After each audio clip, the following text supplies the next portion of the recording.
अमन और रामपादन दोनों ने एक मुंबई शहर में अंतर्राष्ट्रीय नगरी है। हमारा संबंध जो गौ से आता है, खाली उनका दूध हम लेना है और दूध पाके चाय कॉफ़ी और दूध पीना है। इसके सिवा एक गौ के बारे में ये मुंबई वासी ज़्यादा जानते नहीं, और इसलिए ये यहाँ ये कार्यक्रम होना उचित था। गौ माता तो है ही, लेकिन उसके मार्फत जो मेडिसिन मिलती है उसकी जानकारी और जो प्रोडक्ट होते हैं उनकी जानकारी, ये प्रदर्शन से सारे दुनिया को तो यहाँ एग्जीबिशन होने के बाद समझ आई। सर, लेकिन जैसे कि गायों को आजकल मार दिया जाता है, कोई रखता भी नहीं है, लोगों को निकाल देते हैं, उसके ऊपर आप क्या कहना चाहेंगे? गाय की हत्याबंदी, गौ हत्या के बारे में कड़ी सब जगह कायदा की है। हम भी यहाँ महाराष्ट्र में करने जा रहे हैं, लेकिन गाय की हत्या जो है जानबूझकर जी की जाती है, उसके लिए हम फिजिकली रोकते हैं और कायदे से भी उसको बंधन है। गौ ग्राम महोत्सव का आयोजन किया गया है, क्या शुभकामना देना चाहेंगे संजय अमन और उनकी? संजय अमन को मैं बहुत बहुत शुभकामना देना चाहता हूँ कि उसका जो गो भारत भारती ये वृत्तपत्र है, उसके माध्यम से उन्होंने इस कार्यक्रम का आयोजन किया। रामपाल मेरे मित्र उसके संयोजक रहे और पहले दिन से अब आज तक बहुत अच्छा उत्साह लोगों में है। एक अच्छा नृत्य बच्चों के द्वारा यहाँ पर हुआ है। राधा और कृष्ण की रास क्रीड़ा हमें देखने मिली है, और जिस तरह से ये गाय के माध्यम से उत्पादित होने वाले पदार्थ बेचने के स्टॉल है, जिसके कारण हम किसानों को आर्थिक क्षमता देने का काम भी कर रहे हैं। गौ हत्या के बारे में क्या कहना चाहेंगे सर? आजकल गौ हत्या मैं तो कहता हूँ कि इस देश में भारत के संविधान ने कहा है कि किसी भी प्राणी की हत्या नहीं होनी चाहिए। संजय जी, गौ ग्राम महोत्सव का जो आपने शुरुआत किया, अब एक कारवां बन चुका है, काफ़ी लोग इससे जुड़ चुके हैं, काफ़ी आगे बढ़ चुका है, क्या संदेश देना चाहेंगे इसके माध्यम से? सबसे पहले मैं आप सबका धन्यवाद देता हूं कि आप सब आए इस इवेंट को कवर करने के लिए।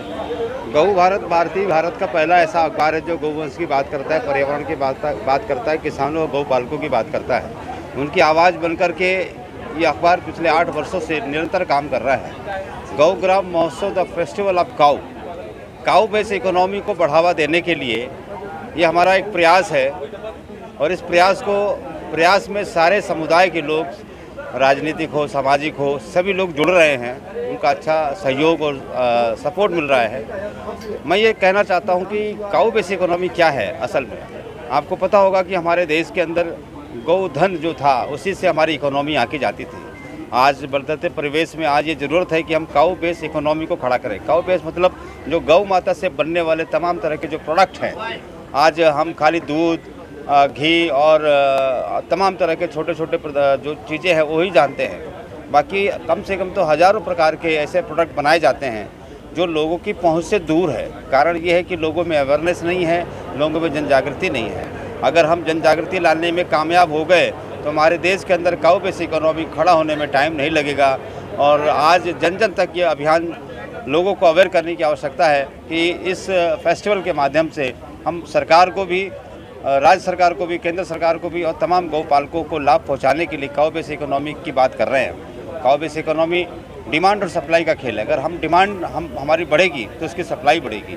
जब सप्लाई बढ़ेगी तो पैसा जो क्रिएट होगा मार्केट से, वो पैसा सीधा किसानों के पास जाएगा और सीधा पैसा गौपालकों के पास जाएगा। इससे हमारे गौधन जो है, गौ माता का संवर्धन होगा, उससे गौपालकों, गौ किसानों को लाभ मिलेगा, और कोई भी व्यक्ति अपनी गौ माता को खुला नहीं छोड़ेगा। गौशालाएं स्वावलंबी बनेंगी और उनका संवर्धन होगा। गौ सुरक्षा की कोई बात की है क्या? देखिए, जो जहाँ तक गौ हत्या का जो प्रश्न है, ये जहाँ जहाँ बीजेपी शासित प्रदेश है वहाँ पे गौ हत्या बंदी कानून पारित है और बड़ी कड़ाई के साथ में इसका पालन किया जाता है। यदाकदा यदि घटनाएं हो रही हैं भारत देश के अंदर, तो ये इसके लिए भी प्रशासन मुस्तैदी के साथ काम कर रहा है।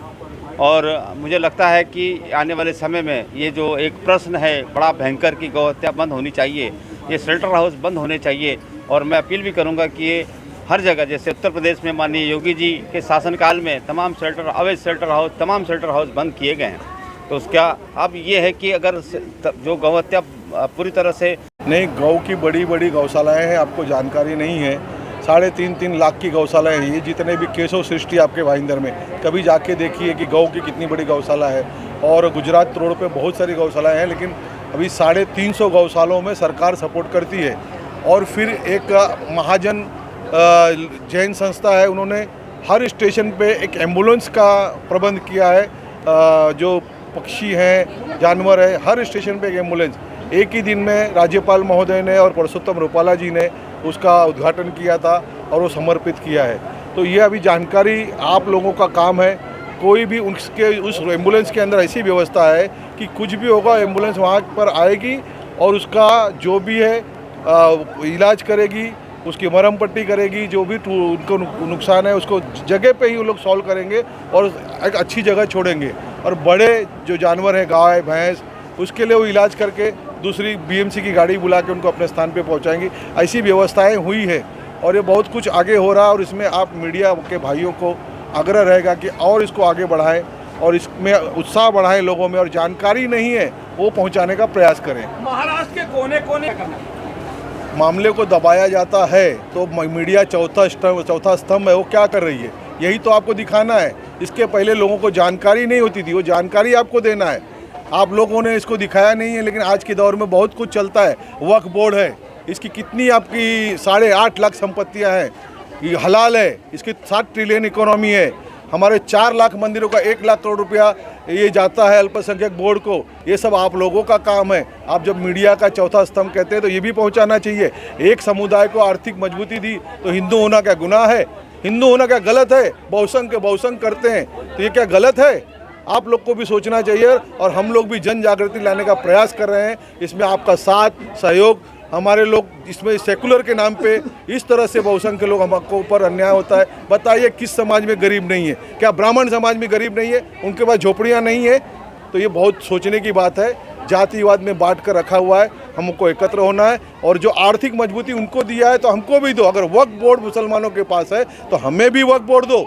या तो बताओ आरएसएस को, रविंद्र हिंदू परिषद को, किस सरकार ने, किस केंद्र सरकार ने क्या दिया है, ये जनता को बताएं।